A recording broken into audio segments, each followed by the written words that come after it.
feel bad for Anthem, I honestly do, because for some reason, players are already ragging on the game without knowing a goddamn thing about it. You know, granted, I tell the YouTube owner to go fuck himself every video without knowing anything about him. But I'm pretty sure jacking up my videos qualifies me to say that. No, for real. Anthem has had all of one video release. That's it. One scripted demo trailer, whatever the fuck you want to call it, that shows off what the vision of the game is, and I'll get more into that in a second. Obviously, there's no gameplay to Anthem yet, and I'm not one of those channels that will endlessly loop the fucking promotional material over and over and over again for views, because I'm not a fucking douche guzzler like these other channels. I don't have footage of the game, nobody has footage of the game, so I'm not going to use any of their promotional material. Instead, I'm stuck using crappy old Destiny 2 content in the background. Destiny will come into play throughout this video, as you can imagine. But here are my concerns so far with Anthem. There are 3 factors right now that people are using as a comparison to Anthem. And I believe these people are using these factors completely unfairly. I think there are some things to use in comparison to Anthem that we'll go over.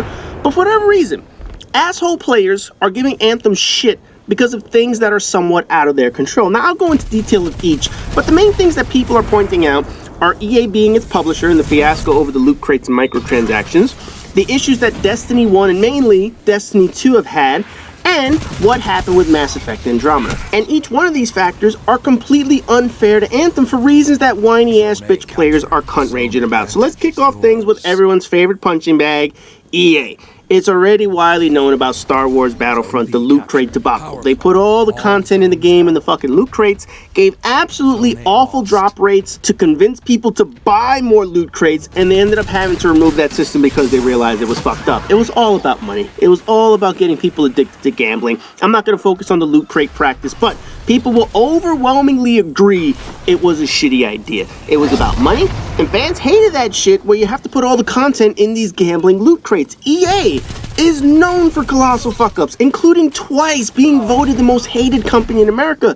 And every year they have that list, they land in the top 10. They're known for pissing off gamers with money-making ploys to con us out of our cash, so it's only natural that fans will say Anthem will get fucked over by EA. EA will find a new way to screw over a franchise before it ever gets off the ground. And in all honesty, when you look at their track record of starting new franchises, or at the very least taking over franchises, EA actually has a pretty decent success rate. What the fuck? This is the odd thing. Just look at their franchises. Battlefield is their annual competitor to Call of Duty.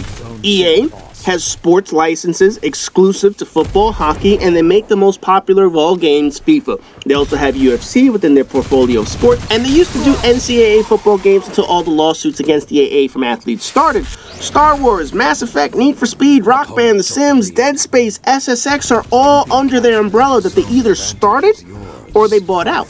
EA's biggest issues come with the sequels, not the beginning game. It's the sequels that are the problem. After a game proves its popularity from the launch, then they nickel and dime the fuck out of us with season passes, day one DLC, loot crates, pushing games out before they're ready, closing studios after setting them up to fail, running a franchise into the ground with annual releases instead of DLC, sort of like Rock Band. You get the point.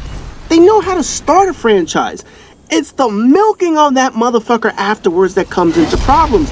Anthem, for all intents and purposes, is a game they want and they need to succeed. They want millions of players to buy it. They want players to like the game from the beginning and get hooked on that motherfucker because it incentivizes people to buy and continue to buy down the road when it comes to sequels and DLC. If anything, EA should be telling BioWare, pull out all the stops and make this game the best possible thing you can make because they want to start a successful franchise. Once they hook people on the game, then they go into their shitty business practices of fucking over the sequel. Recently, EA announced that Anthem was being pushed back into 2019, and immediately players jumped on this, saying, oh, the game isn't ready. It needs more time. It must suck. They must need a year to pull out all the fucking loot crates to make sure fans don't leave the game immediately. While all of that could be true, at this point it's all speculation. It's merely a rumor designed to put the game in a negative light before it even shows people what you have to play in the motherfucker. EA states that the delay isn't because the game won't be ready. They state it's because they don't want to push it up against bigger launch titles like Call of Duty and whatever else is going to release before the holidays. I obviously wouldn't put it past EA to lie. But don't get me wrong about that shit. But this is a very good reason to actually delay the game. But for the most part, having the game launch in early 2019 is actually a much smarter idea, and I'll get into that at the end of the video. But ultimately, fans are forming opinions of Anthem based on conspiracy theory, based on unverifiable information about the game, speculation, and negative opinions. There's not much to go by with a game in general, so people are seriously rushing judgment on a game that literally has one fucking video. Shit, at least give it time to release the gameplay advertisements before stating the game's gonna be terrible. Now, the second factor that comes into play is Destiny and the issues that Bungie has encountered with the franchise. For 4 years now, Bungie has continuously made mistakes that piss fans off. They fix those mistakes only to make more mistakes that they need to fix down the road. That's Destiny's cycle summed up in a nutshell. Anthem's appearance seems to be rivaling what Destiny is right now. Currently, EA does not have a game that offers what Destiny is capable of. Regardless of how you feel about Destiny and its issues, the technical capabilities of a shared world, space magic, loot shooter has no true equal peer. Now, there are games with a lot of similarities to Destiny. There are games that share a lot of common traits with Destiny. But no game can say they offer everything that Destiny can offer their fan base in terms of the mechanical gameplay and what you'll have on consoles. Borderlands is close, The Division is close, Anthem probably can't even say that yet, but on appearances, it is certainly there. The potential to be Destiny's true rival is certainly there. While Borderlands and Division had specific parts, they didn't really have the traditional PvP modes that you would have in Destiny. Until we get more information about Anthem and what the game can do, it's still speculation as to how far it's going to go with challenging Destiny's category. I personally think it's going to be more closer to The Division and a very close PvE rival to Destiny. However, I think it's going to fall short on the PvP side. That's just me personally. I don't have anything to back this up. That's just my personal opinion, what I think the game's going to look like. But just saying Destiny had issues, so Anthem will have issues, is complete bullshit. Just saying Bungie fucked up Destiny, so BioWare will fuck up Anthem, is bullshit. If you wanted to make a legitimate comparison between these two studios and the game, a legitimate point of concern that gamers might have is the mechanics. I don't think anyone will argue. Destiny has amazing mechanics, from the shooting to the movement, your abilities. It's smooth, it's precise, and it rewards players with high skill levels to take on the hardest content. And Bungie has been making excellent shooting mechanics going all the way back to Halo. They have the pedigree to make games operate smoothly. They struggle on story, we know that. They struggle on the amount of content and the reasons to keep playing Destiny, but the controls of the game have always been on point. BioWare is not known for controls and mechanics. Matter of fact, that's one of their biggest downsides. They're known for storytelling and lore and building a fantastic world around the game and then getting bogged down with those control issues. Just look at their other space adventure, Mass Effect. Mass Effect 1's shooting mechanics were absolutely horrendous. The story and the RPG elements were on point, but the shooting and the ability portion of the game was fucking atrocious compared to modern day games. Mass Effect 2 improved greatly on the controls, but it lacked really what a third-person shooting game cover system has the ability to do. Mass Effect 3, again, made more improvements to the controls and once again tweaked their third-person shooting formula.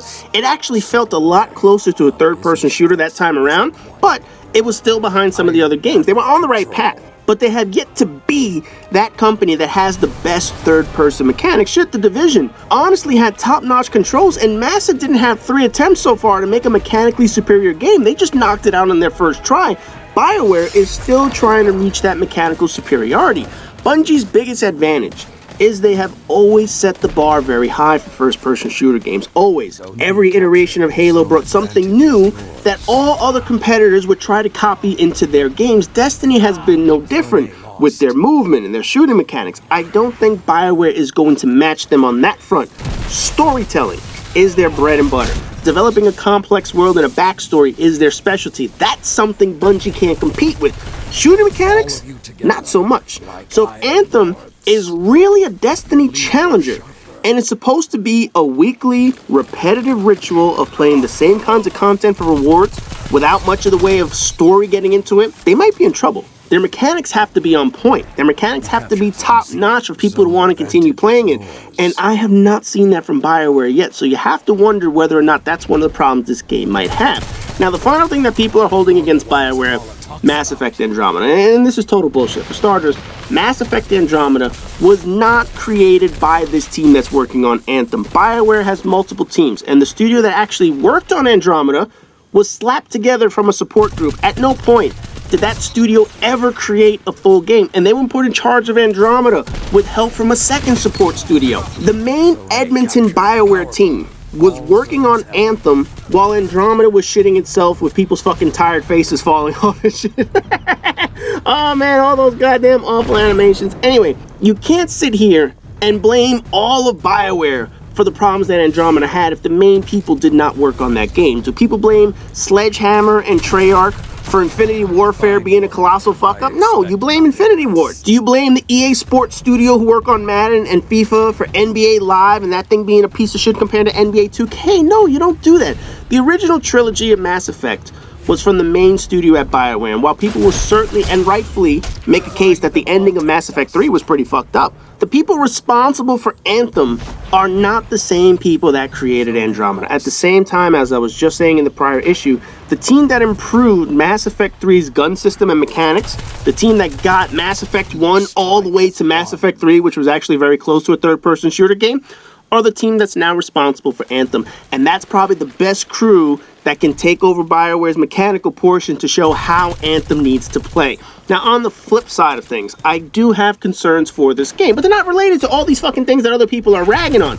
The main concern that I initially had for Anthem is something that EA seems to be conscious of, and that's competition. When EA announced that Anthem was going to be delayed, the naysayers jumped up and wanted to point out this is a sign that BioWare is having developmental issues again. EA released a statement saying that it doesn't want to launch the game in a competitive window against other franchises. And to be fair, EA seems to be learning from their mistakes. Do you remember what happened with Titanfall 2? Titanfall 2 was launched in quite possibly the worst date in history for a video game. Oh my god, someone drunk or high off their ass at EA, or both, decided to release the game right in between Battlefield and Call of Duty. It was also released on the same day as Skyrim Job releasing another version of their fucking game, because, you know, Bethesda has to push out Skyrim Job as many times as possible. Anyway, Titanfall 2 was actually well received by fans and critics, but the release date was so fucking awful that the competition utterly squashed it. Remember, Titanfall 1 was an Xbox exclusive when it launched, and that was a spring release. PlayStation 4 had a much bigger fan base at the time, so Titanfall 1 lost out on more than half its potential customer consumer base. They needed Titanfall 2 to make up for PlayStation 4 not having the game, and EA put that shit out against 3 major titans of video games, plus FIFA. Needless to say, Titanfall 2 got stomped in sales. Fans loved the game, but the sales were awful. It essentially was a launch title for PlayStation 4 players because they didn't play Titanfall 1. I'm fairly certain EA learned their lesson from this. I'm also certain they saw what The Division was able to do with the spring release. The Division outsold Destiny as the most purchased new franchise in history. And that's even with its own share of bad press. So even when the apprehensive feelings about The Division came into play, players still bought it because they wanted to like it. EA is probably seeing these two factors as a reason to make it a 2019 game. Don't challenge Call of Duty regardless of how good or bad the game is. Don't challenge Destiny outright. Let their fan base tear into Bungie for a few more months after their mistakes. Destiny's gonna self-implode on its own. Don't help them.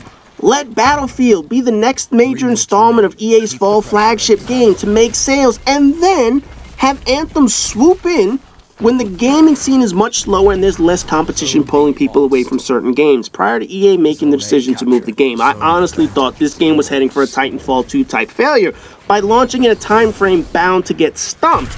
That alone now seems to be changing, and EA has a much better chance of releasing the sucker in spring, like March, April, or May, where you don't have as much competition. But my biggest concern overall for Anthem isn't EA, it isn't competition, it isn't BioWare's capability of starting a new genre.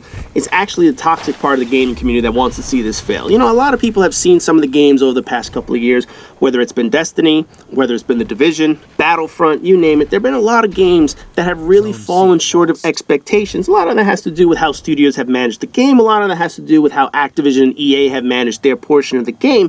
However, fans are starting to get a little jaded when it comes to major franchises, games that seem like they're going to be the big flagship each year. So what do they do? They preface everything with, oh, you know what? This game is going to fail. This game has problems. This game's going to be an issue. Yet what do? They go out and they buy the game, they play it, and then they turn around and they say, oh, this game was bad. I told you it was going to be bad. I knew it was going to be horrible. Basically, they're trying to build in an excuse as to why the game is already going to be a problem. You're going to have people that are automatically going to not want to like the game. So what are they going to do? They're going to buy it, and then they're going to harp on every little minor detail as to why the game is the problem. We've seen it with virtually every major launch to a new franchise. It's very rare that a game is released and it knocks it out the park right away. There are going to be problems. There are going to be learning experience. There are going to be growing pains. A studio has to learn what their fans want without giving them the entire game before it's released. You don't want to roll out an early access to a game that's going to cost $60 and then in the end nobody likes it, so they turn around and say, you know what, I ain't buying this shit. That's usually a problem when it comes to consoles. And trust me, I get that there are studios out there or games that people just don't like. I don't like Bethesda. I will tell you that constantly. And I love to hear when stories of their games fall flat on their fucking face. But I ignore info about their games ahead of time. I don't twist every Bethesda story to negative press, make it sound like the sky is falling, rationalize it like, oh, this is why you shouldn't buy their game. I just don't buy their games. If someone else wants to buy it, cool. If I get a chance to rant about their bullshit, abso-fucking-lutely. But I'm not trying to sit here and say, yes, this game should fail because I want it to fail. That's what part of these toxic people are doing. They want to see the game fail. They want to see bad sales. They want to be able to say, I told you so from the beginning. I knew this was going to be a bad game. I knew this was going to have problems, because that way then they make it look like they know what the fuck they're talking about. However, if the game knocks it out the park, they clam the fuck up real quick. So that's why you kind of want to see these shits succeed, just to make a motherfucker shut the fuck up. Anyways, Anthem is still a long way away from releasing. We're still at least a year away out from the game, and we haven't even seen a lot of footage as to what the game can do. We saw a demo, we saw a scripted trailer, whatever you want to call that shit. Until we actually see gameplay, until we see somebody not playing a demo, not doing scripted content, we just don't know what the game entails. Yes, it was pushed back. Yes, it has some items that Destiny will have. Of course, EA will find a way to microtransaction the game, but I can't imagine they want to set this game up to fail. They want people to buy the first game and then sucker them down the road into buying shit for the game, DLC, sequels, microtransactions, whatever the case is. Whether the game succeeds or not, I don't know. It's a game that I'm going to keep my eye on. It's a game that I would like to play if it has enough content, sort of what I did with Destiny and sort of what I did with The Division. So ultimately, when the game finally does show enough content, that's when you'll be able to make an educated guess as to whether you're going to play the game. So that does it for this video. As always, rate, comment, subscribe, and all that good shit, and I'll see you guys in the next video.